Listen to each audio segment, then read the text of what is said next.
Hello बच्चों, राधे राधे। कैसे हैं आप सब लोग? हम आशा करते हैं कि आप सभी लोग अच्छे होंगे। जैसा कि मैं आप सबको बताना चाहता हूँ कि मेरा नाम विवेक मिश्रा है और मैं आप सबका कान्हा कोचिंग सेंटर में स्वागत करता हूँ। बच्चों, आप लोगों से एक अनुरोध है, अगर आप लोगों को हमारी वीडियो पसंद आ रही है तो प्लीज़ हमारे चैनल को सब्सक्राइब कर दीजिए, लाइक कर दीजिए और अपने तमाम दोस्तों के साथ शेयर कर दीजिए, जिससे कि ज़्यादा से ज़्यादा लोगों तक ये वीडियो पहुँचे और उनको भी इस वीडियो का लाभ मिले। तो हम देर नहीं करेंगे, क्लास की शुरुआत करेंगे।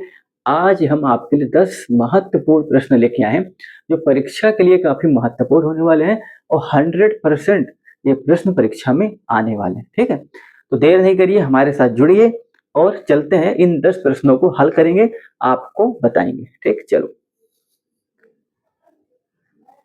पहले 1 नंबर प्रश्न डाल लो यहाँ पर। पहला प्रश्न हमसे क्या कह रहा है? ये 10 प्रश्न हम आपके लिए ढूंढ के लाए हैं।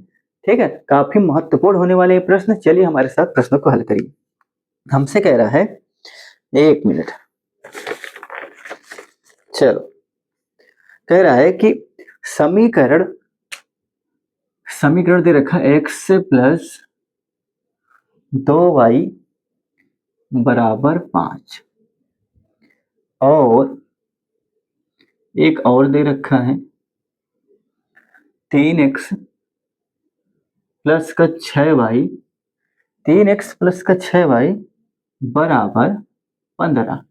हमसे पूछ रहा है कि इसके कितने हल होंगे, इन समीकरण के कितने हल होंगे, ये आपसे पूछ रहा है। कितने हल होंगे ये हमसे पूछ रहा है। कितने हल होंगे ये हमसे पूछ रहा है। ठीक है, हमने क्या बताया कि x प्लस 2y बराबर 5 और 3x प्लस 6y बराबर 15 ये कितने हल होंगे ये आपसे पूछ रहा है। तो पहले तो आप इनकी पहचान करो। कैसा समीकरण है? दो चरों वाला रैखिक समीकरण का युग्म है। युग्म का मतलब होता है जोड़ा, जब कोई चीज जोड़े में हो, मतलब दो हो। ठीक है, तो यहाँ पर दो समीकरण दे रखा है, पहला ये दे रखा है, ये दे रखा है। ठीक है, आपने पहचान कर ही ली होगी। कैसा समीकरण है? दो चरों वाला, दो चरों वाला रैखिक, दो चरों वाला रैखिक समीकरण का युग्म है। ठीक है, अब आपको एक चीज ये बता दें कि दो चर मतलब एक चर आपका x हो गया, दूसरा आपका y हो गया। ठीक है, चर क्या होता है? चर एक अज्ञात राशि होती है। पूरे सवाल में, पूरे समीकरण में हम सिर्फ चर के ही ढूंढने की तलाश में लगे रहते हैं, चर को ही ढूंढते हैं। चर एक अज्ञात राशि होता है। आप सीधे शब्दों में अगर समझो, ए बी सी डी के जितने भी अल्फाबेट होते हैं सभी को हम चर की कैटेगरी में रखते हैं। क्लियर है? चर के पीछे जो संख्या होती है उसको चर का गुणांक बोलते हैं, कोफिशिएंट बोलते हैं। ठीक, क्लियर हो गई? अब हम ये चीज को कैसे फाइंड आउट करते हैं? देखो, दो चर मतलब एक चर x एक चर y। क्लियर है?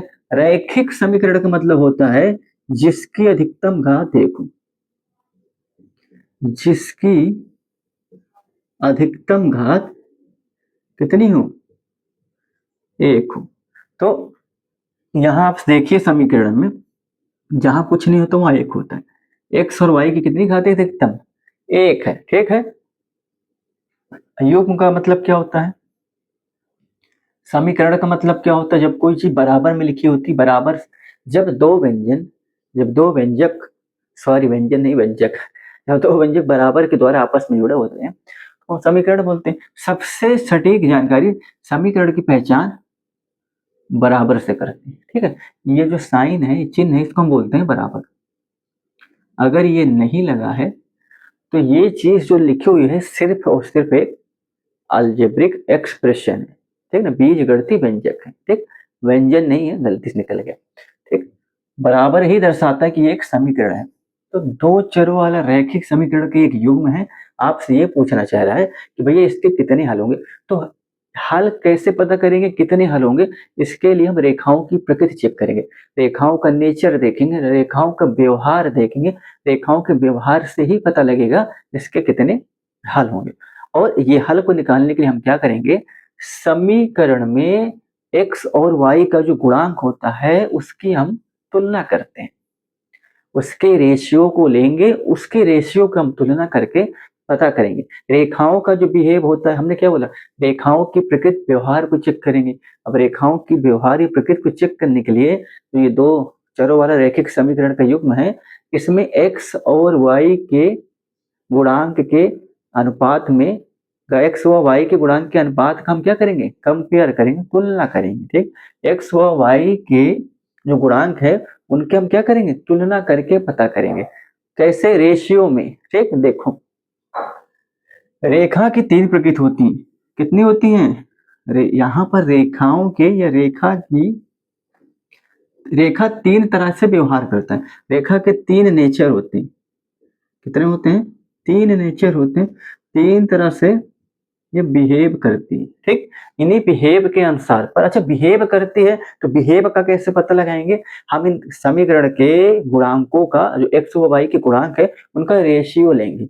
रेशियो से ही चीजों को फाइंड आउट करके देखेंगे कैसा बिहेव कर रहा है। ठीक है, तो व्यवहार, जो अभी व्यवहार है, बिहेव किस पे डिपेंड करता है, गुणांकों के कोफिशिएंट के, किसके कोफिशिएंट के, एक्स व वाई क्या चर है और अचर, दोनों का सम्मिलित करना है। ठीक है, एक्स वाई और चर व अचर दोनों चीज जो है उनके गुणांकों का हम रेशियो में क्या करेंगे, कंपेयर करेंगे। कैसे, ध्यान देना, रेखा के तीन नेचर होते हैं, इससे ही पता करेंगे इसके कितने हल हैं। पहले क्या होता है, देखो प्रतिच्छेदी रेखा। पहले क्या होता है, प्रतिच्छेदी रेखा। नाम से ही पता लग रहा है, जब दो रेखाएं एक दूसरे को इंटरसेक्ट करती हैं, प्रतिच्छेदित करती हैं, उनको हम क्या बोलते हैं, प्रतिच्छेदी रेखा। ठीक है, एक रेखा ये होगी, एक रेखा ही होगी, जहां पर इन्होंने एक दूसरे को काट दिया। इंटरसेक्ट मतलब इंटरसेक्टिंग पॉइंट बोल, जहां पर इन्होंने एक दूसरे को काटा उसको बोलते हैं इंटरसेक्टिंग पॉइंट, प्रतिच्छेदी बिंदु बोलते हैं, प्रतिच्छेद बिंदु बोलते हैं। ठीक है, अब यहाँ पर इन्होंने एक ही जगह पर इसको इंटरसेक्ट किया है, तो ये यहाँ पर एक्स और वाई के एक एक मान होंगे। तो इस रेखा की स्थिति में कितने मान होंगे, एक मान होगा, क्योंकि एक ही जगह ये पॉइंट को टच करी या काट रही। दो रेखाएं एक ही पॉइंट पर इंटरसेक्ट कर रही है, प्रतिच्छेद कर रही है, एक दूसरे को काट रही है, तो एक ही हल होगा। तो ऐसी स्थिति में आप क्या करोगे, जब ये स्थिति बनती है तो कौन सा, रेखा की जब ये स्थिति बनती है तो हम कैसा गुणांक लेते हैं, तो आप कौन सा लोगे भैया, a1/a2 is not equal to b1/b2। आप ये चीज, हमने क्या बोला, रेखा का बिहेव चेक करने के लिए, व्यवहार चेक करने के लिए आपको इन समीकरण का जो युग्म दे रखा है, इनके गुणांकों का आपस में क्या करोगे, कंपेयर, तुलना करोगे, गुणांकों का रेशियो का। ठीक है, देखो आप इससे पता करोगे भाई रेखा का बिहेव क्या आ रहा है। ठीक है, अगर ये स्थिति आ रही है तो भैया रेखा कैसी है, प्रतिच्छेदी रेखा है। अब ये चीज हम क्या निकालते हैं, कोफिशिएंट निकालते हैं, किसका, दो चरों वाला रैखिक समीकरण के युग्म का स्टैंडर्ड फॉर्म क्या होता है, a1x प्लस का b1y प्लस का c1 बराबर 0, और क्या होता है a2x प्लस का b2y प्लस का c2 बराबर 0। ठीक, अब हमने क्या बोला कि भाई x के पीछे या y के पीछे वाली संख्या को क्या बोलते हैं, उस चर का गुणांक बोलते हैं। ठीक, x के पीछे वाली संख्या को उस चर का गुणांक बोलते हैं, x का गुणांक बोलते हैं, y के पीछे वाली संख्या को y का गुणांक बोलते हैं। ठीक, तो आपको पता होना चाहिए भाई x का गुणांक कहाँ है, a है, यहाँ पर x का क्या है, a2 है, यहाँ a1 है, यहाँ b2 है, यहाँ b1 है। ठीक, c1 का क्या है भैया, c1 की जगह कुछ दिया ही नहीं, तो अभी तो जो दिया होगा उसके हिसाब हम निर्धारित करेंगे। c2 को क्या भैया, यहाँ पर एक होगा, जहां कुछ नहीं होता वहां पर हम एक लेके चलते हैं। ठीक है, ये स्टैंडर्ड फॉर्म होता है दो चरों वाले रैखिक समीकरण के युग्म का। अब कंपेयरिंग आप ये करोगे, भाई हीरो तो यही है ना, हीरो तो यही है। अब आप देखो भाई x की जगह a1 है, सॉरी x का गुणांक a1 है, तो a1 की जगह पर यहाँ पर कौन बैठा है, जहाँ कुछ नहीं होता उसको हम एक लेके चलते हैं। भाई a1 की जगह यहाँ पर एक बैठा है, और b1 की जगह यहाँ पर 2 बैठा है, c1 की जगह यहाँ पर 5 बैठा है, ऐसे हम इसके कंपेयरिंग करते हैं। ठीक है, ये तो हो गया भाई प्रतिच्छेदी रेखा का, क्लियर है। अब चलते हैं, दो बिहेव इसके और बाकी है, उसको भी हम देख लेते हैं। ठीक है, चलो आप क्या बोलोगे, अच्छा एक चीज और लिख देते, हमने क्या बोले, जब ऐसी स्थिति बनती है कि भैया दोनों गुणांकों के रेशियो का आपने कंपेयर किया और ये बराबर नहीं आ रहे हैं, तो कैसे होंगे, केवल एक हल होंगे, दिख भी रहा, केवल एक हल होंगे। ठीक है, केवल कैसे हल होंगे, केवल एक हल होंगे। ठीक, अगर ये स्थिति बनेगी, ठीक है, अभी तो हम इसको चेक नहीं करेंगे, पहले तीनों स्थितियां आपको बता दे रहे हैं, फिर इसको हम चेक करके आपको बताएंगे। चलो इसको आप लिख लो, लिख लो। अब चलते हैं दूसरे स्थिति की तरफ। दूसरी स्थिति क्या होती है, दूसरी स्थिति भी देख ले रहे हैं।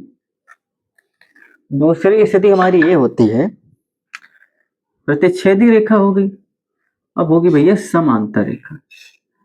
क्या होगी, समांतर रेखा। ठीक, समांतर रेखा का मतलब क्या होता है, जब दो रेखाएं एक दूसरे की समांतर हो। कैसे, एक रेखा ये गई, एक रेखा ये गई, दोनों एक दूसरे के समांतर है, लेकिन कहीं पर भी एक दूसरे को टच या स्पर्श या काट नहीं रही। ठीक है, जब ऐसी स्थिति बनती है, इस स्थिति का पता हम कैसे लगाते हैं, इसके लिए गुणांकों का क्या रेशियो होता है, A1/A2 बराबर B1/B2 is not equal to C1/C2। इसके लिए ये स्थिति होती है कि भैया आप समीकरण आपको दिया होगा, समीकरण का निकाय आपको दिया होगा, आप वहां से A1 A2 B1 B2 C1 C2 निकालो, वैल्यू पुट करके देखो। अगर ये स्थिति बन रही है तो आप समझ लो ये कैसी रेखा होंगी, ये समांतर रेखा होंगी। ठीक, और समांतर रेखा के केस में कितने हल होंगे, कोई हल नहीं होगा। क्यों नहीं होगा, कोई हल नहीं होगा, क्यों नहीं होगा, क्योंकि आप खुद ही देखो, जब दोनों रेखाएं एक दूसरे को कहीं टच ही नहीं कर रही हैं, काट ही नहीं रही हैं, तो कहाँ इसका संभव ही नहीं कि कोई हल निकल के आएगा। तो भैया ऐसी स्थिति में कौन सा हल होगा, कोई हल नहीं होगा। आपको ये स्थिति चेक करना है, इससे फाइंड आउट करना, अगर ये स्थिति बन रही है तो कोई हल नहीं होगा। ठीक है, पहली वाली स्थिति बनेगी तो प्रतिच्छेदी रेखा होगी, तब एक हल होगा, क्योंकि एक ही पॉइंट में उसको काट दी। अब चलो तीसरा देखो, इसे हटा दें। अब देखो तीसरा, तीसरा क्या होता है, तीन ही तरह से रेखाएं व्यवहार करती हैं आपके दिए हुए सवाल के आधार पर। तीसरा आपका हो जाएगा समपाती रेखा। क्या होता है, समपाती रेखा। ठीक है, समपाती रेखा क्या होती है, जब रेखा, एक रेखा दूसरे रेखा के ऊपर हो, जब एक रेखा दूसरे रेखा के ऊपर हो तो ऐसी रेखा को हम समपाती रेखा बोलते हैं। आपको पता होना चाहिए कि भाई रेखा पॉइंट छोटे छोटे बिंदुओं से मिलकर बनी होती है। तो जब ऐसी स्थिति हो जाए कि दोनों रेखाएं एक ही प्रतीत हो, जब एक के ऊपर एक होगी तो आपको एक ही प्रतीत होगा, आपको पता ही नहीं लगेगा इसमें कितनी है, कौन पहला है कौन दूसरा है।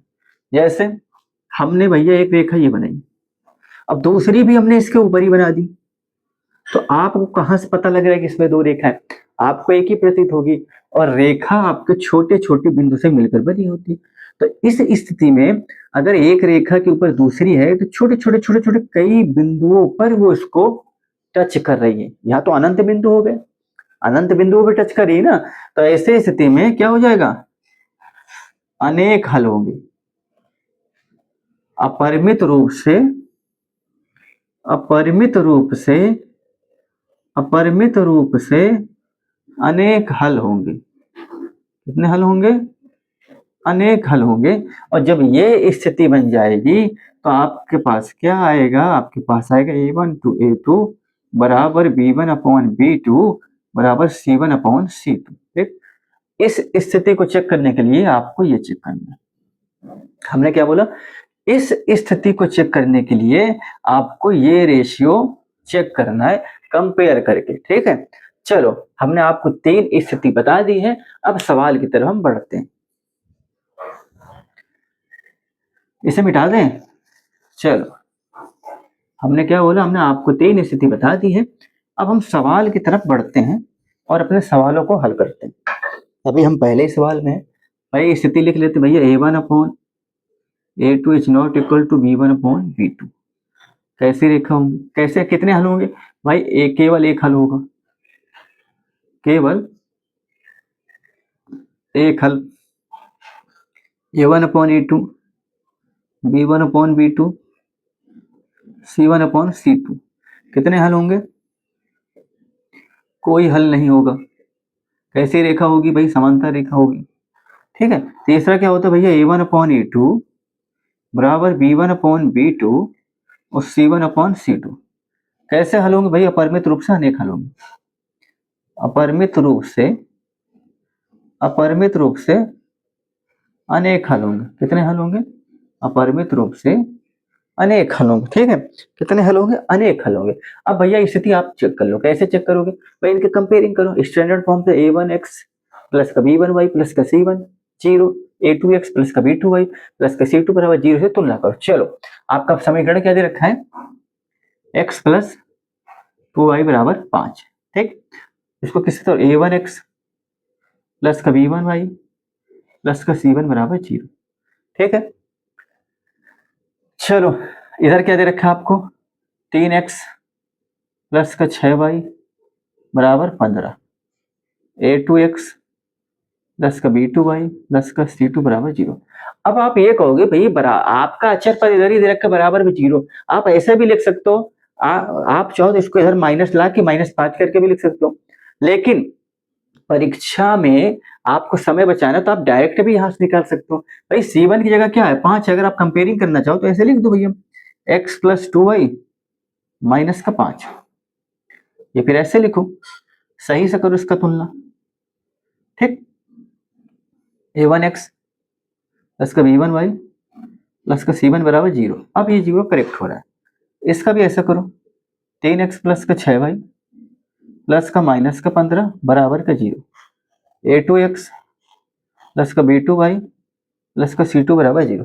अब आपको पता क्लियर हो गया। अब कंपेयरिंग करो भैया, a1 की जगह यहाँ क्या, जहां कुछ नहीं होता 1 होता है, तो भैया a1 कितना हो गया? x हो गया। ठीक, अगर आपसे पूछेंगे b1 कितना है, तो भैया b1 कितना हो गया? 2 हो गया। और c1 पूछेंगे कितना, तो आपको सर जी -5 है। भाई इनका कंपेयरिंग करो, a2 कितना है? 3 है। b2 कितना है भाई? b2 कितना है? 6 बैठा है। और c2 कितना है? माइनस का 15 बैठा है। ठीक है, अब भैया हम यहाँ पर कंपेयरिंग करेंगे। ठीक है, यहाँ कर दे रहे हैं, यहाँ कर दे रहे हैं, जगह नहीं है, यहाँ कर दे रहे हैं। ठीक है, चलो सवाल को हटाते हैं, सवाल तो हमने नीचे लिख ही लिया है, यहाँ कर दे रहे हैं। ठीक है, ध्यान देना। पहले a1 अपॉन a2 निकालो। पहले कंडीशन देखेंगे, देखो अगर हमें a1 upon a2 b1 upon b2 बराबर नहीं दिखा तो हमें आगे बढ़ने की जरूरत नहीं है, हम सीधा इसको टिक कर देंगे। फिर क्या फायदा आगे चलने की? अगर ये बराबर दिख गया तो हम ये वाली कंडीशन देखेंगे कि तीसरा वाला बराबर आ रहा है कि नहीं। आया तो ये हो गया, नहीं आया तो ये हो गया। ठीक है, चलो रखो। a1 कितना भैया? a1 आपका, देखो हम यहाँ पर x रख रहे हैं, देख रहे हो a1 जहाँ कुछ नहीं वहां पर 1 होगा। ठीक है ना, क्योंकि एक सबके पीछे छिपा होता है। यहाँ x कर दीजिए। a1 कितना है? तो भैया a1 बराबर है, a1 अपॉन a2 निकालो। a1 कितना है? 1। a2 कितना है? 3। चलो अब निकालो भैया b1 अपॉन b2। b1 कितना है यहाँ पर? 2।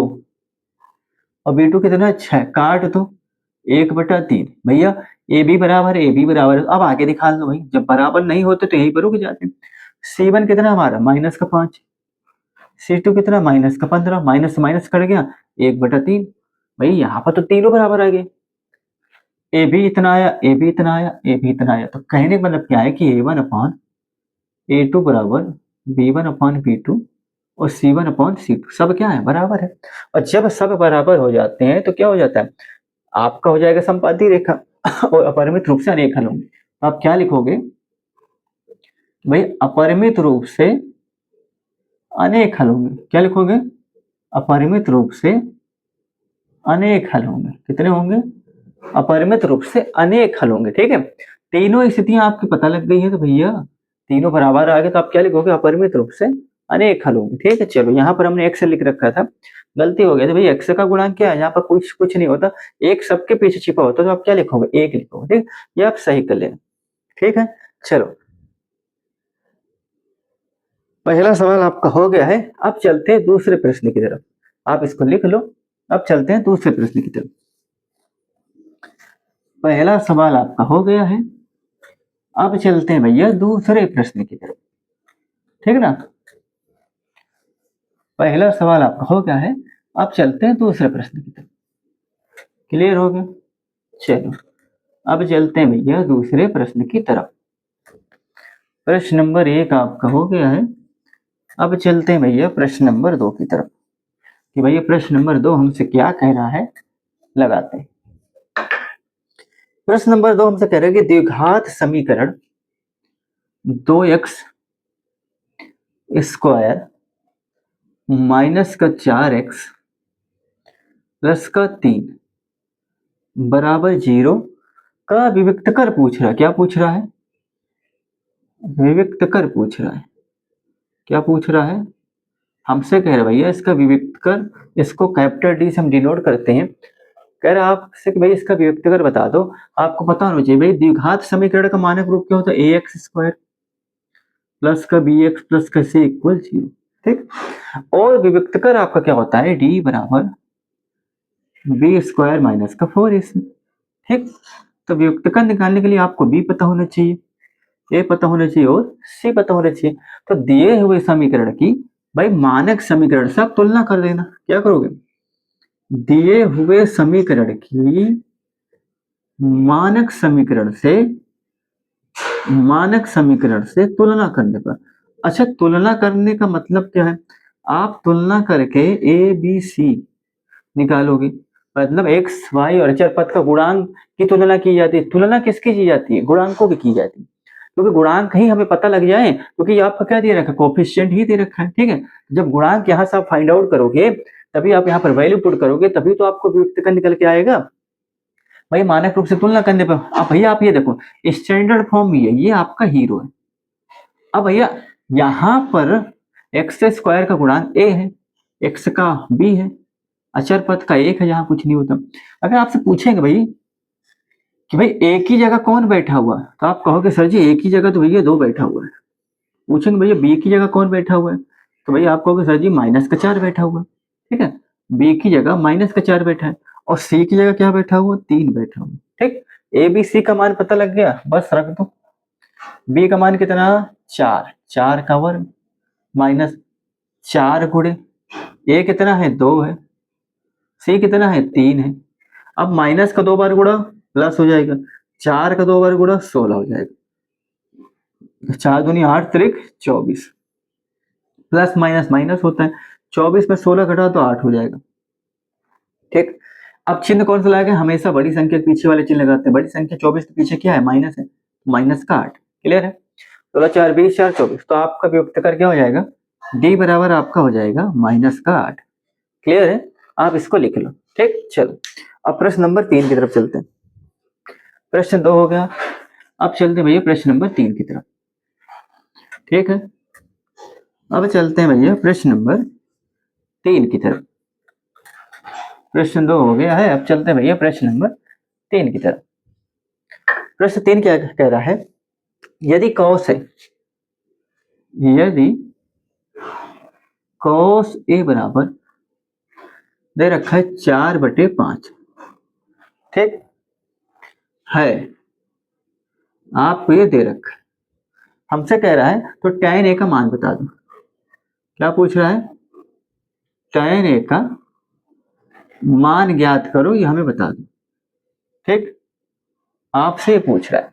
हमने क्या बोला कि cos ए बराबर 4/5 आपको दे रखा है, और आपसे पूछ रहा है भैया tan ए का मान ज्ञात करो। ठीक है, तो आपको पता है ऐसे देखो, ये सब पाइथागोरस प्रमेय और समकोण त्रिभुज आपको तो पता होगा।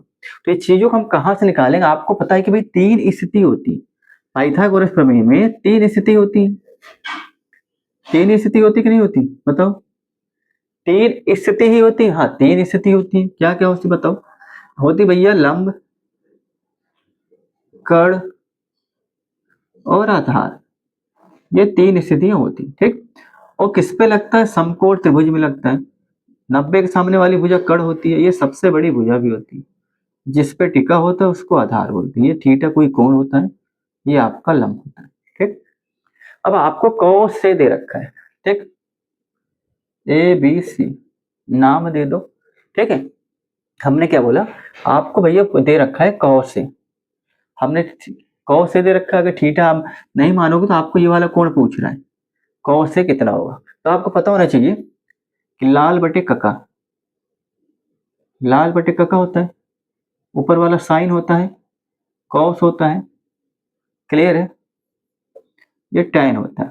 ठीक, इसका उल्टा क्या होता है? कौशक होता है, सेक होता है, ये कॉट होता है। क्लियर है? अगर आपसे पूछेंगे साइन थीटा बराबर साइन ए बराबर लंब बटे कड़, ठीक, कॉस का आधार बटे कड़, टैन का लंब बटे आधार, उल्टा कर दोगे कड़ बटे आधार कौशक हो जाएगा, कड़ बटे लंब कौशक हो जाएगा, कड़ बटे आधार सेक हो जाएगा, आधार बटे लंब कॉट हो जाएगा। तो कहने का मतलब आपको दिया क्या है, देखोगे कौश से पूछ रहा है तो कौश से बराबर क्या होता है, आधार बटे कड़, क्या होता है, आधार बटे कड़। तो अगर आप देखोगे तो भैया कौश से बराबर 4/5, तो ये क्या है, आपका आधार है, ठीक, ये आपका क्या है, ये आपका कड़ है। अब आप ये बताओ भाई कड़ कितना दे रखा है, 5, आधार कितना दे रखा है, 4। अगर अब आपसे पूछा क्या है, tan, तो tan ए कितना होता है बताओ, वो होता है लंब बटे आधार, tan ए बराबर होता है लंब बटे आधार। कहने का मतलब tan अगर आपको निकालोगे तो आपको लंब पता होना चाहिए, आधार तो आपको पता है, तो पहले आप लंब निकालो फिर आप निकालोगे tan ए, ठीक है। अच्छा लंब कैसे निकालोगे भाई, पाइथागोरस प्रमेय समकोण त्रिभुज पे लगता है, ठीक, ये समकोण त्रिभुज है। पाइथागोरस प्रमेय क्या होता है कि भाई कड़ का वर्ग बराबर लंब का वर्ग प्लस का आधार का वर्ग, या आधार का वर्ग प्लस का लंब का वर्ग, ठीक। आप जब बड़ी कक्षाओं में जाओगे तो ट्रिपलेट चलता है, हम लोगों को बताते हैं जब हम पढ़ाते हैं, तो ट्रिपलेट में क्या होता है आपको याद हो जाएगा धीरे धीरे। देखो यहाँ हमें तो पता लग गया भाई 3 4 5 का ट्रिपलेट होता है, ठीक, 3 4 5 का ट्रिपलेट होता है। अगर ये 4 ये 5 है तो 3 होगा, हमें तो पता है, जब आप बड़ी कक्षा में जाओगे तो हम आपको सिखाएंगे, ठीक है ना। लेकिन यहाँ पर शॉर्टकट ट्रिक नहीं चलेगा, आप 10वीं का एग्जाम दे रहे हो तो आपको स्टेप बाय स्टेप पूरा प्रोसीजर करना पड़ेगा। कैसे निकालो भाई, कड़ आपको कितना दे रखा है, 5, 5 का वर्ग करो, लंब कितना दे रखा है पता ही नहीं कितना है, आधार कितना दे रखा है 4 का वर्ग करो, ठीक है, 1 5 25, लंब ऐसे रखने दो, 4 चौके 16, इधर लाओ 25 माइनस 16 लंब स्क्वायर, 25 16 9 होता है, लंब स्क्वायर दोनों पक्षों का वर्गमूल लोगे तो भाई 9 का स्क्वायर रूट क्या निकल के आएगा, 3, 3 ही निकल के आएगा ना, क्या हो जाएगा 3, ठीक।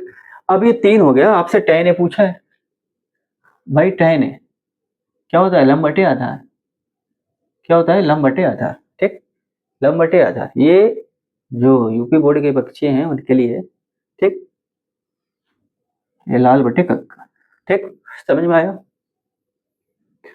हमने क्या बोला कि भाई लंब हमारे कितना आके निकल के आया 3, आधार कितना 4, तो भाई हमारा tan ए का मान कितना हो गया 3/4, क्लियर है। tan ए का मान कितना हो गया 3/4, क्लियर है, यही आपका आंसर हो गया। अगर आप इसको देखो, कहने का मतलब हमारा क्या है कि भाई 3 समकोण त्रिभुज में 3 चीज होती। अब पहले आप ये देखो कि tan ए आपसे पूछा है, ठीक, अब tan ए आपसे पूछा है तो होता क्या है, लंब बटे आधार। तो आपको पता होना कि कहाँ से का होता है आधार बटे कड़, आधार पता कड़ पता लेकिन लंब नहीं पता, पहले लंब निकालोगे, इसके लिए क्या करोगे, पाइथागोरस प्रमेय लगाओगे, वही एक तरकीब है, ठीक है ना।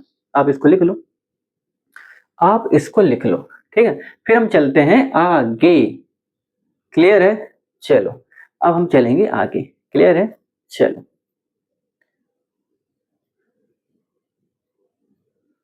ठीक है ना।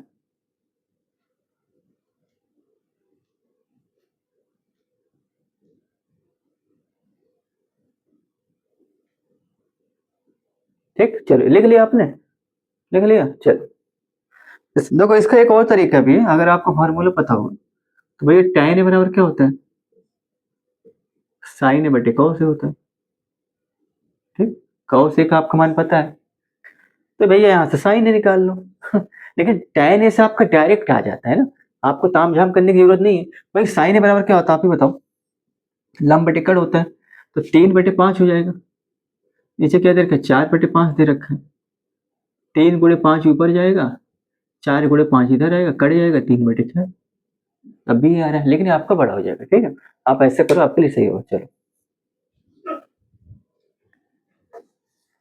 अब चलते हैं अगले प्रश्न की तरफ, आपका प्रश्न ये हो गया है, अब चलते हैं अगले प्रश्न की तरफ। हम आशा करते हैं कि आपको ये समझ में आया होगा, ठीक, इस सभी प्रश्न परीक्षा के लिए महत्वपूर्ण होने वाले, परीक्षा से पहले आप इसका प्रैक्टिस करके जाओ, इसको लगा के जाओ, ठीक, परीक्षा से पहले आप इसको लगा के जाओ, इसकी प्रैक्टिस करके जाओ।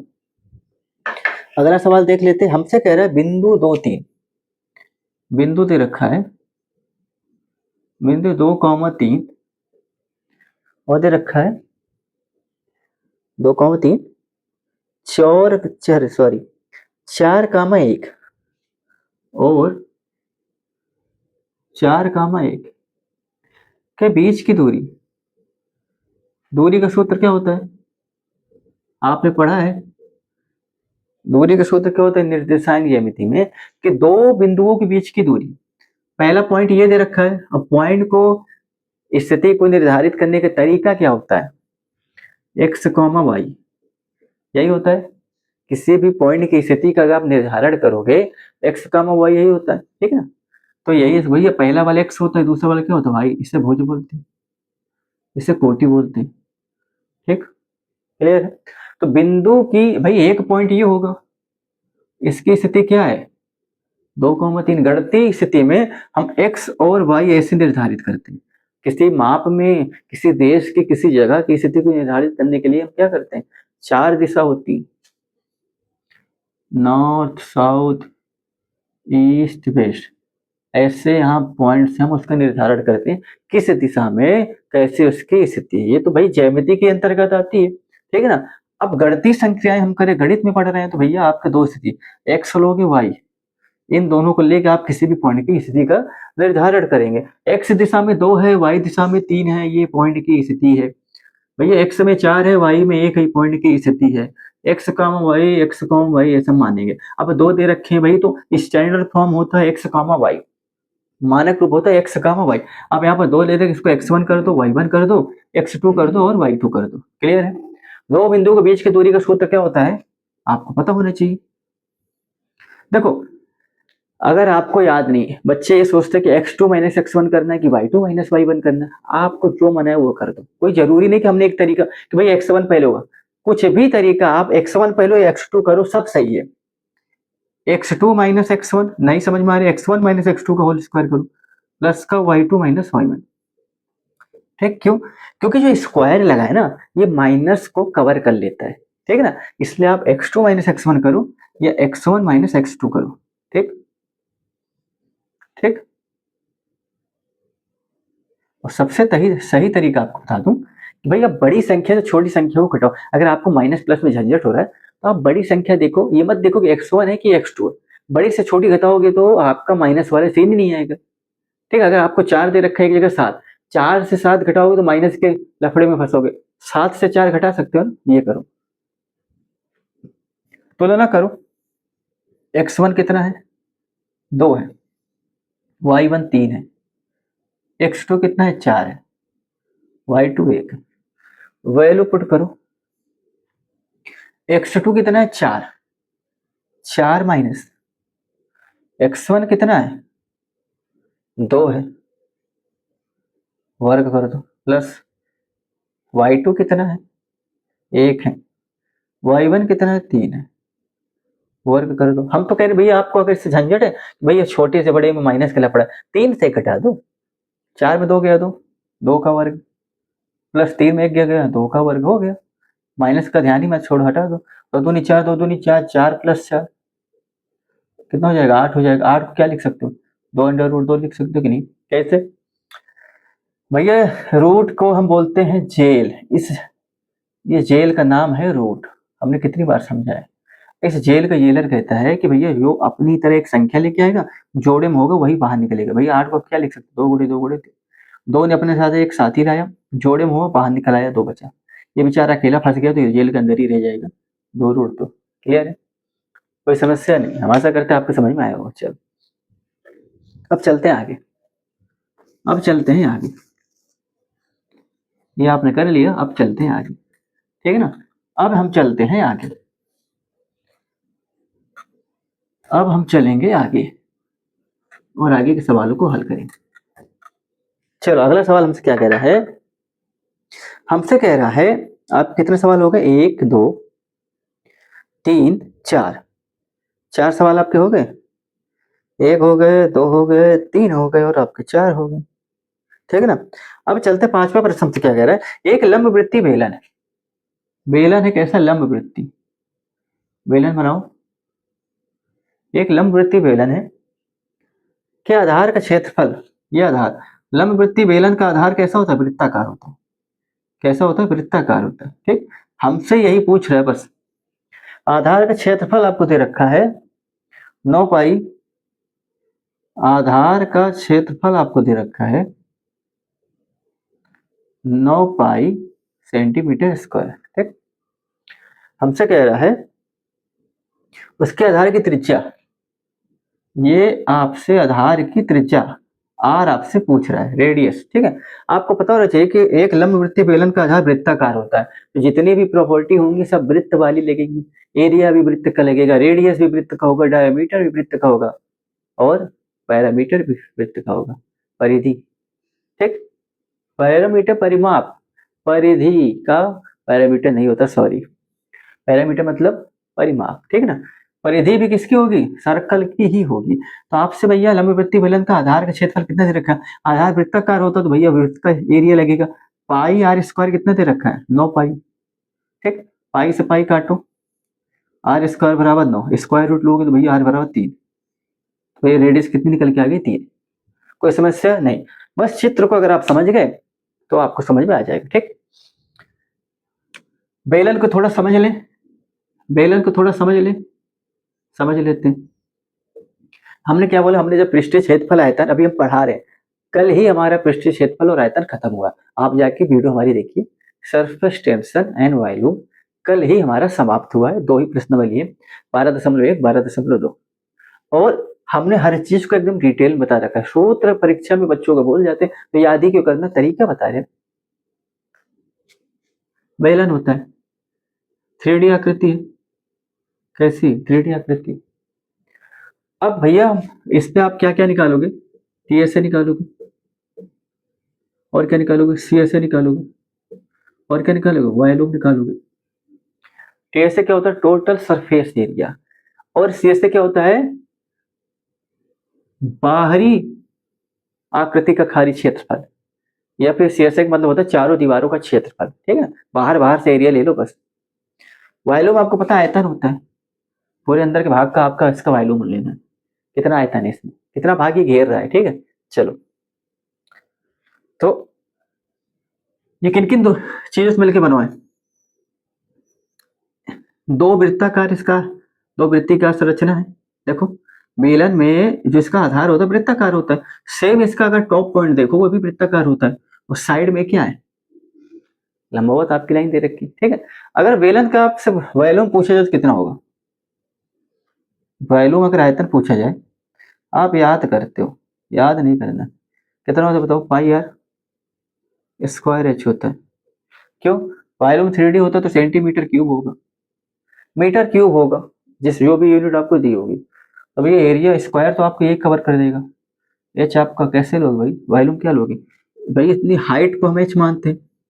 ये कितना होता है, पाई आर स्क्वायर होता है। सर्कुलर कितना होता है, पाई आर स्क्वायर होता है ना भाई, पाई आर स्क्वायर आपके कवर हो गया, ये हाइट आपके कवर कर दी, एच कितना हो गया, पाई आर स्क्वायर एच। क्लियर है, क्लियर है, कोई समस्या बताओ, कोई समस्या ये बताओ, नहीं ना। चलो, हमने आपको बेलन पढ़ा रखा है, आप जाइए, कल ही हमने अपना ये चैप्टर समाप्त किया है, जाइए वहाँ पर पूरी डिटेल में हमने चीज़ों को बता रखा है। अब ज़्यादा डिटेल में नहीं जाएंगे CSA और TSA में, क्योंकि हम सवाल हमें अभी और कराने हैं। आप हमारी उस वाली वीडियो देखिए, आपको एकदम क्लियर हो जाएगा। ठीक है, चलो, थोड़ा मन में आया तो हमने कहा थोड़ा आपको फिगर समझा देते। ठीक है, चलो अब आगे प्रश्न की तरफ बढ़ते हैं, आगे की तरफ प्रश्न में बढ़ते हैं, हमसे क्या कह रहा है, आगे की तरफ देखते हैं। ठीक है, चलो,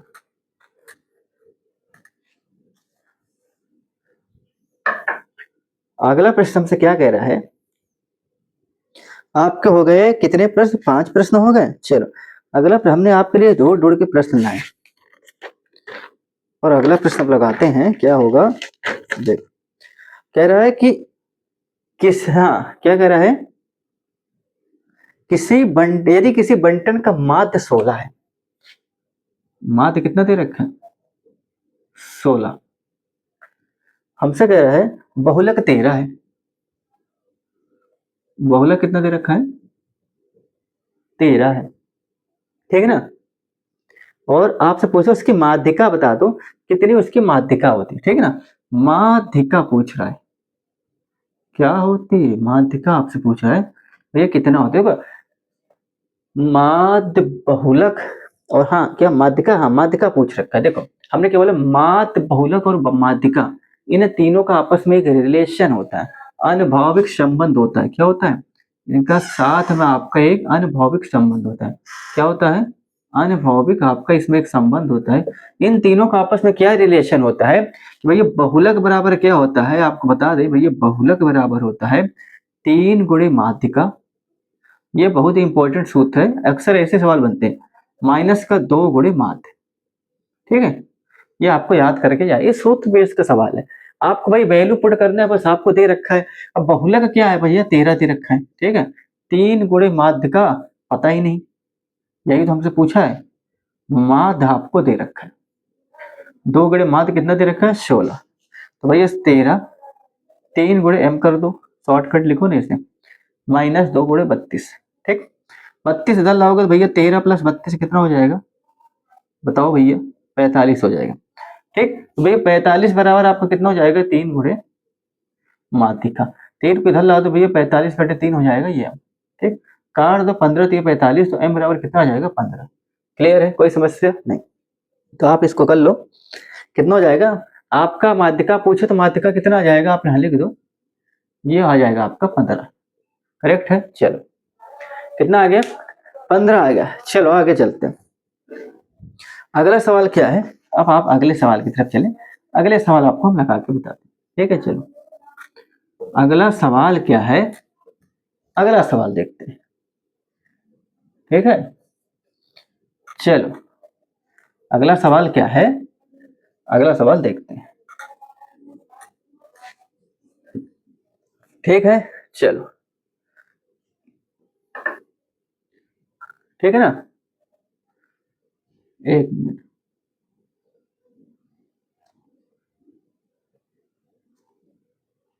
चलो अगला सवाल हमसे क्या कह रहा है, त्रिज्य खंड का क्षेत्रफल ज्ञात कीजिए जिसकी त्रिज्या 6 सेंटीमीटर और कोण 60 अंश है। त्रिज्य खंड का आपसे क्षेत्रफल पूछ रहा है, हमसे कह रहे भैया त्रिज्य खंड का क्षेत्रफल। ठीक, देखो आप हमारी वीडियो देखिए, हमने कोई भी फॉर्मूला याद नहीं करवाया, तरीका बताया चीजों को पढ़ने का समझने का, क्योंकि परीक्षा में चीजें भूल जाती, बच्चे नर्वस होते हैं। याद करने वाली चीज तो ऐसे भूल जाओगे, रटना ही क्यों है। बेल अंश सम को अभी हम बताते हैं आपको कैसे चीजों को समराइज किया जाता है, कैसे याद कैसे किया जाता है, तरीका भाई याद के कॉन्सेप्ट क्लियर हुए। बेलन का पूरा फॉर्मूला TSA और वॉल्यूम, हमें सिर्फ वॉल्यूम ही बताया, टाइम नहीं था इसलिए हमने उस पर ज्यादा फोकस नहीं किया। बताने जा रहे थे सभी, बस वॉल्यूम बताया तो दिमाग मेरा घूमा, मैं कहा नहीं भाई ज्यादा समय इसमें क्यों देना, सवाल भी बताने ना। आप हमारी वीडियो देखिए, इंट्रोडक्शन देखिए, जब हम पढ़ाना शुरू किए TSA वॉल्यूम, किससे पृष्ठीय क्षेत्रफल और आयतन वाले चैप्टर पढ़ाया है, तो उसमें हमने पूरे इंट्रोडक्शन में क्लियर बता रखा कि सूत्रों को कैसे फाइंड आउट, हम फिगर बना के सूत्र निकाल देंगे। याद करने वाली चीज नहीं, आप शंकु ले लो, बेलन ले लो, गोला ले लो, अर्धगोला ले लो, धनाभ ले लो, घन ले लो, सबका हमने बता रखा है। ठीक है, ये कहोगे तो हम एक वीडियो बना देंगे कैसे फार्मूलों को याद नहीं करना, कैसे चीजों को फाइंड आउट करते हैं। तो त्रिज्य खंड का क्षेत्रफल हमने ये भी पढ़ा रखा है, आप जाके देखिए, बड़ी डिटेल पढ़ा रखा है। ये हमसे पूछा है, हमसे क्या कह रहा है, त्रिज्या दे रखी है r बराबर 6 सेंटीमीटर, कोण थीटा दे रखा है 60 अंश। देखो त्रिज्य खंड क्या होता है भैया, त्रिज्य खंड और वृत्त खंड, ये दोनों क्या होते हैं, दोनों भैया होते हैं क्या होते हैं भैया भैया। त्रिज्य खंड क्या होता है, कैसे पहचान करोगे भाई, सर्कल के 2 रेडियस, ठीक है ना, और एक चाप, 2 त्रिज्या और एक चाप के जो बीच का हिस्सा होता है उसको हम क्या बोलते हैं, त्रिज्य खंड। ठीक, तो अगर आपका फिगर क्लियर है ना, तो सूत्र ही क्यों याद करना, सूत्र को हम सूत्र याद नहीं करेंगे, यहीं से निकाल के दिखाएंगे। ठीक है, और हमने क्या बोला आपसे, एक और फिगर बनाओ, केंद्र लो, 2 रेडियस, रेडियस को मिलाने वाली जीवा, ठीक है, और जो नीचे वाला हिस्सा होता है नहीं, इसको हम क्या बोलते हैं, वृत्त खंड। नाम से पता लग रहा है ये वृत्त का टुकड़ा है। ठीक, इसे बोलते हैं वृत्त खंड, इसे बोलते हैं त्रिज्य खंड। अब आपसे पूछा जाए कि आप त्रिज्य खंड का क्षेत्रफल कैसे निकालोगे, तो आप एक चीज बताओ, भैया ये जो रेडियस का झुकाव है, ये झुकाव ही कौन होता है, जितने भाई कुछ ना कुछ झुकाव हुआ। जब दो रेडियस के बीच का आपका एरिया निकालो तो दोनों रेडियस किसी झुकाव पे गई, हर चीज पे झुकाव होता है, टेंडेंसी होती है। तो जो झुकाव है उसका नाम के झुकाव का ही कोड ही बोलते हैं, थीटा दे दिया नाम, ठीक। अब आपसे इस एरिया को पूछ रहा है, यहाँ नहीं यहाँ देख लो, इस एरिया को आपको पूछ रहा है, ठीक। इस एरिया को कैसे निकालोगे, पूरा आप जब सर्कुलर घूमते हो तो 360 घूमते हो, कितना घूमते हो, 360 घूमते हो, ठीक। अच्छा 360 घूमे तो भाई राजा कौन हुआ, ये टोटल वैल्यू जो होती है उसको हम नीचे रखते हैं, जिसका मान निकालते हैं उसको हम ऊपर रखते हैं। मान हमें किसका निकालना है, थीटा का। थीटा किसका दे रखा है, कितना दे रखा है, 60 दे रखा है। अब जब आपने पूरा घूमा तो भैया जब आपने एक वृत्ताकार पथ घूमा तो वृत्ताकार पथ घूमने में किस का वैल्यू क्या निकल गया भाई, वृत्ताकार पथ घूमा मतलब आपने पाई आर स्क्वायर घूमा, क्योंकि सर्कुलर पथ का एरिया होता है पाई आर स्क्वायर। तो जब आपने एक वृत्ताकार पथ का मार्ग का चक्कर लगाया तो आप क्या है, आपने एक पाई आर स्क्वायर घूमा, तो भैया आप क्या लिखोगे, भैया पाई आर स्क्वायर, क्या लिखोगे, पाई आर स्क्वायर, ठीक ठीक है। वैल्यू पुट करो 60 डिग्री अपॉन 360। कभी भी आप दिमाग में बैठा लो कि जिसका वैल्यू हम निकालते हैं उसको ऊपर रखते हैं, जिससे निकालते हैं उसको नीचे रखते हैं, ठीक है। 99% सवाल के 100% सवाल आपके क्लियर हो जाएंगे। पाई रहने दो, आर कितना भैया 6 है, 6 का 2 बार गुणा कर दोगे 36 हो जाएगा, 0 से 0 कटा, 36 से 36 कटा, कितना आया 6 पाई सेंटीमीटर स्क्वायर, ठीक। आपका क्या निकल के आया, त्रिज्यखंड का क्षेत्रफल 6 पाई सेंटीमीटर स्क्वायर। क्लियर है, क्या निकल के आया, त्रिज्यखंड का क्षेत्रफल। अच्छा वृत्तखंड का क्षेत्रफल थोड़ा सा आपका कठिन है, ठीक है ना, लेकिन हम इसको क्यों याद करें, याद नहीं करना, कैसे करोगे इसको भी देख लो। पूछा नहीं बता दे रहे, पूछा नहीं है आपको बता दे रहे, सूत्र रटोगे तो भूल जाओ। हमने रटा क्या, हमने रटा क्या, हमने निकाल दिया, हम इसका भी नहीं रटेंगे। देखो कैसे निकालेंगे ध्यान। इसी तरह मेंसुरेशन का जो हमने सवाल बताया ना पृष्ठीय क्षेत्रफल का, उसका भी हमने यही तरीका बताया, रटने वाले तरीका हमने सिखाया नहीं। देखो बता दे इसको भी ना बताए, आप वृत्तखंड का क्षेत्रफल कैसे निकालोगे, हवा से तो निकाल नहीं दोगे कि भाई हवा से कहीं ना कहीं से ज्वाइंट होगा ना। भाई उद्गम स्थान क्या है, पॉइंट, पॉइंट से ही सर्कुलर आकृति बनी, तो यहीं से ही कनेक्ट है, यहीं से चीजों को निकालोगे। तो जब आप इस वृत्तखंड का क्षेत्रफल निकालोगे तो भैया पूरे का क्षेत्रफल क्या है, पूरा क्या होता है, त्रिज्यखंड होता है। ये पूरा इतना त्रिज्यखंड है, 2 रेडियस 1 चाप त्रिज्यखंड होता है।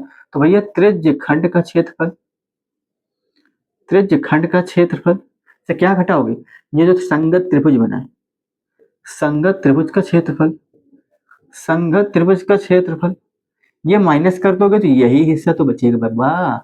ये बताओ भाई, इस पूरे में से माइनस करोगे तो यही हिस्सा तो बचेगा, और यही क्या बराबर हो जाएगा, वृत्तखंड का क्षेत्रफल। क्या हो जाएगा, वृत्तखंड का क्षेत्रफल, ठीक। चलो कोई समस्या नहीं। आप डिटेल में तो नहीं बताएंगे कि भैया संगत त्रिभुज का क्षेत्रफल कैसे निकालते हैं, 1/2 आधार गुणा ऊंचाई होता है, लेकिन यूनिवर्सल फार्मूला क्या होता है, 1/2 आर स्क्वायर साइन थीटा, कहाँ से आता है आपने इसको प्रूव करके भी बताया, अभी नहीं बताएंगे, टाइम नहीं, ठीक। अगर आपको ज्यादा डिटेल में जानना है तो आप हमारी वीडियो जाके देखिए वृत्तखंड और त्रिज्यखंड वाला, ठीक है। चलो चलो ये भी प्रश्न आपका हो गया। अब चलते हैं अगले प्रश्न की तरफ, ये भी प्रश्न आपका हो गया है। अब चलते हैं अगले प्रश्न की तरफ, ठीक। चलो हमसे क्या कह रहा है कि, हो गया, हाँ चलो, हमसे कह रहा है कि दो समरूप त्रिभुजों की भुजाओं का अनुपात, पहले ही दे रखा है कि त्रिभुज कैसे है, समरूप है। पहले देखो फिगर की तो जरूरत ही नहीं, बनाना चाहो तो बना लो, फिगर की जरूरत ही नहीं, बनाना चाहो तो बना लो। हालांकि एरिया वाला सीक्वेंस आप में है नहीं, लेकिन सवाल आपसे पूछ लेता है। दो समरूप त्रिभुज, पहले बोल दिया कैसे सिमिलर है, दो समरूप त्रिभुज के भुजाओं का अनुपात दे रखा है भाई 4:9, ठीक।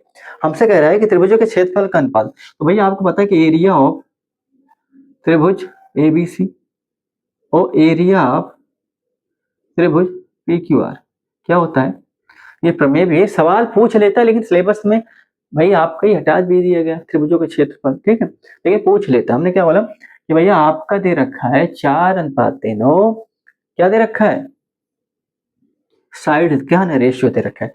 एरिया का रेशियो क्या होता है, एरिया का रेशियो क्या होता है, त्रिभुज के क्षेत्रफल का फार्मूला का क्या प्रमेय क्या होती है कि त्रिभुज का क्षेत्रफल, आपसे पूछ रहा है त्रिभुज का क्षेत्रफल क्या होता है, संगत भुजाओं के अनुपात के वर्ग के बराबर। त्रिभुज का क्षेत्रफल क्या होता है? संगत भुजाओं के अनुपात के वर्ग के बराबर होता है।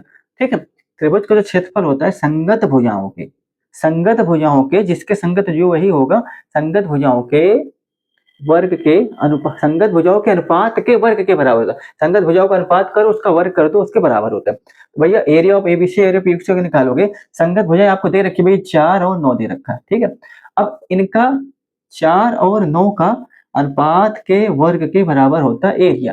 कितना निकल के आएगा? 16/81। कितना आ जाएगा? 16/81 ये रेशियो हो गया। ठीक, तो भाई एरिया का तो कहने के तात्पर्य वैसा का बहुविकल्प में पूछेगा भाई, अगर आपको भुजाओं का अनुपात दे रखा है, एरिया पूछ रखा, इनका स्क्वायर कर दो बस 16, इनका कर दो 81, ये आपका हो गया रेशियो। बस कहने बोला अगर आप एरिया पूछेगा त्रिभुज का तो आप क्या करोगे? आप कर दोगे भैया वर्ग।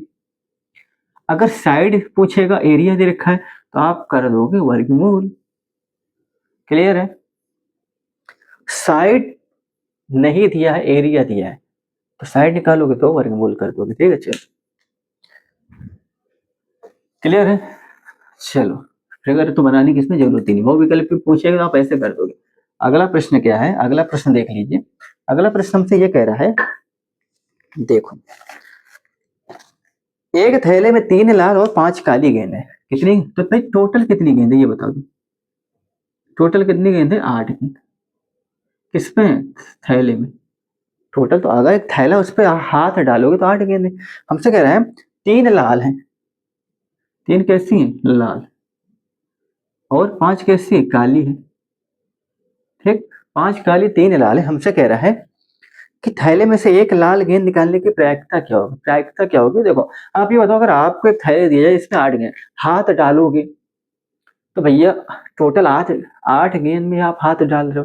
अब लाल की स्थिति 3 लाल गेंद है ना, और लाल गेंद की स्थिति पूछ रही, तो भैया टोटल 8 में से आप लाल गेंद निकाल रहे हो, तो लाल की स्थिति 3 है, तो प्रायिकता क्या हो जाएगी? ठीक, चलो 9 प्रश्न आपके हो गए। अगला प्रश्न आप देख लो, जो आपका लास्ट प्रश्न है।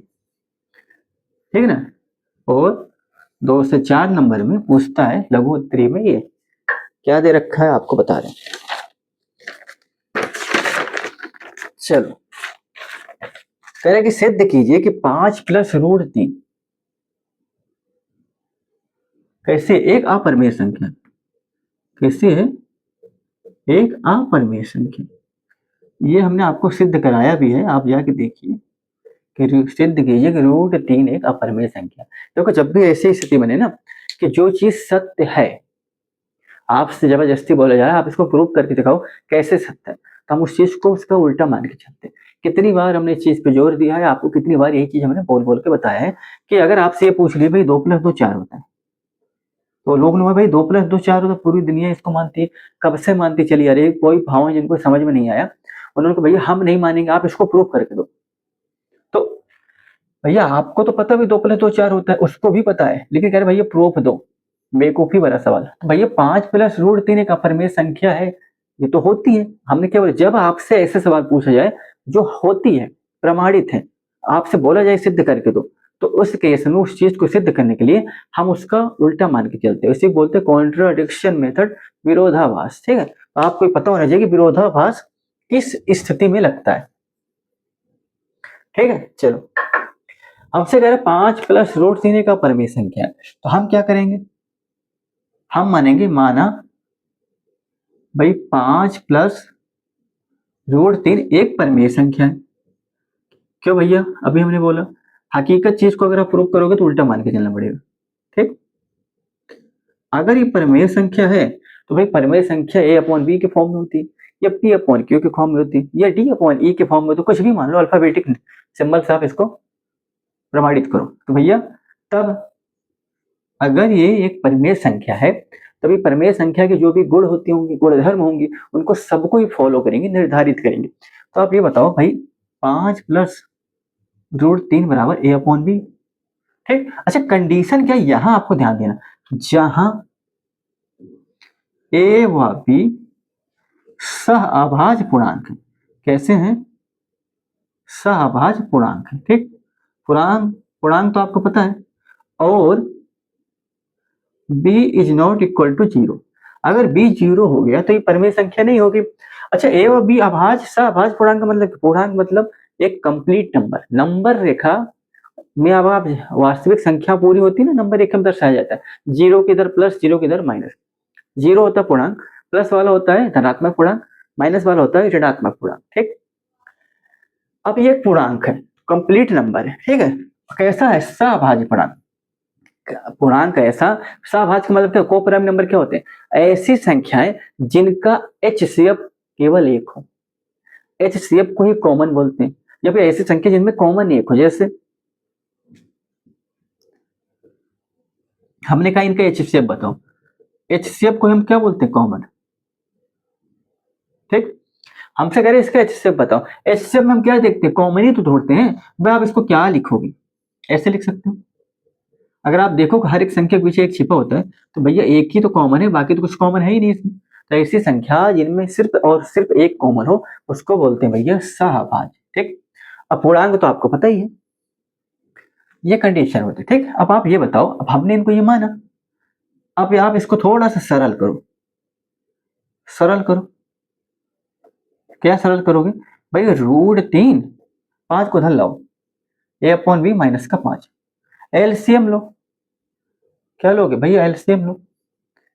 एलसीएम लो, क्या हो जाएगा भाई? √3 a माइनस का 5b अपॉन का b। ठीक, अब आप एक चीज हमें बताओ, सवाल इतना ही है, स्टेटमेंट आपको इसके बाद लिखना है। कैसे लिखना है? देखो √3 क्या है? अपरिमेय संख्या। कैसी है? अपरिमेय संख्या। अब भैया a और b हमने क्या माना था?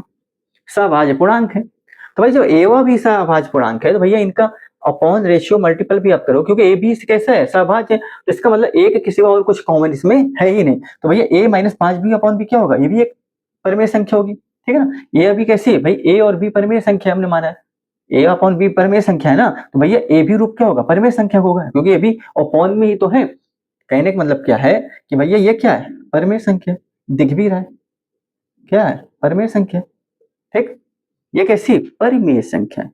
क्लियर है भैया? ये अपरिमेय और परिमेय है। आप ये बताओ भैया, अपरिमेय संख्या बराबर नहीं होती परिमेय संख्या के? बराबर होती है क्या? बताओ। हमने क्या माना था? हमने माना था कि भाई हमने कल्पना किया था विरोधाभास से। हम तो कल्पना हमारी कल्पना हमारी कल्पना विरोधाभास से क्या थी कि भैया 5 प्लस √3 बराबर a/b। मतलब ये क्या है? परिमेय संख्या। ठीक, हमने ये माना था, लेकिन हमें पता है भाई परिमेय संख्या और अपरिमेय संख्या आपस में बराबर होती नहीं। आपको भैया ये तो परिमेय या अपरिमेय, ये बराबर तो होगी नहीं जो हमने लिखा रखा है। इसका मतलब हमारी परिकल्पना गलत थी। इसका मतलब भाई हमारी शुरुआती परिकल्पना क्या थी? इतना ही, हमारी शुरुआती परिकल्पना, ये कल्पना क्या थी? गलत थी। क्या थी? गलत थी। 5 प्लस √3 क्या है? अपरिमेय संख्या। क्या है? एक अपरिमेय संख्या है। ठीक, आपका ये प्रूफ हो गया है और आप इसे लिख लो। आपके 10 प्रश्न भी हो गए हैं। आपसे गुजारिश है, अगर आप कहोगे तो आपको हम पृष्ठीय क्षेत्रफल आयतन के सभी सूत्र को फार्मूला बना के आपको दे देंगे। याद नहीं करवाएंगे, तरीका बताएंगे। अगर परीक्षा में भूल गए हो, कैसे मुश्किल घड़ी में जब आप बच्चा डर जाता है परीक्षा के समय में, तो चीजों को कैसे आपको फाइंड आउट करना, क्योंकि फार्मूला भूल जाएगा। तरीका बताएंगे, फिगर बनाओ, चीजों को वहां से निकालो, क्योंकि अगर आप कॉन्सेप्ट क्लियर करके फार्मूला निकालोगे कभी नहीं खोलेगा। ठीक है ना? हमने बेलन का फार्मूला इसलिए बताया क्योंकि समय ज्यादा हो रहा था, इसलिए हमने चीजों को छोड़ दी। ठीक है, अगर आपको देखना तो आप हमारी इंट्रोडक्शन वाली वीडियो देखिए, उसमें सब हमने क्लियर कर रखा है। ठीक, अगर आप कहोगे तो हम बना के दे देंगे, 5 या 10 मिनट में आपको पूरा फार्मूला क्लियर करा देंगे। ठीक, उसको लगाने का तरीका भी बता देंगे। अगर आप रटोगे चीजें भूल जाएंगे। तो आज के लिए इतना ही, कल फिर मिलेंगे आपसे इसी वक्त इसी टाइम। तब तक के लिए राधे राधे, जय श्री कृष्ण।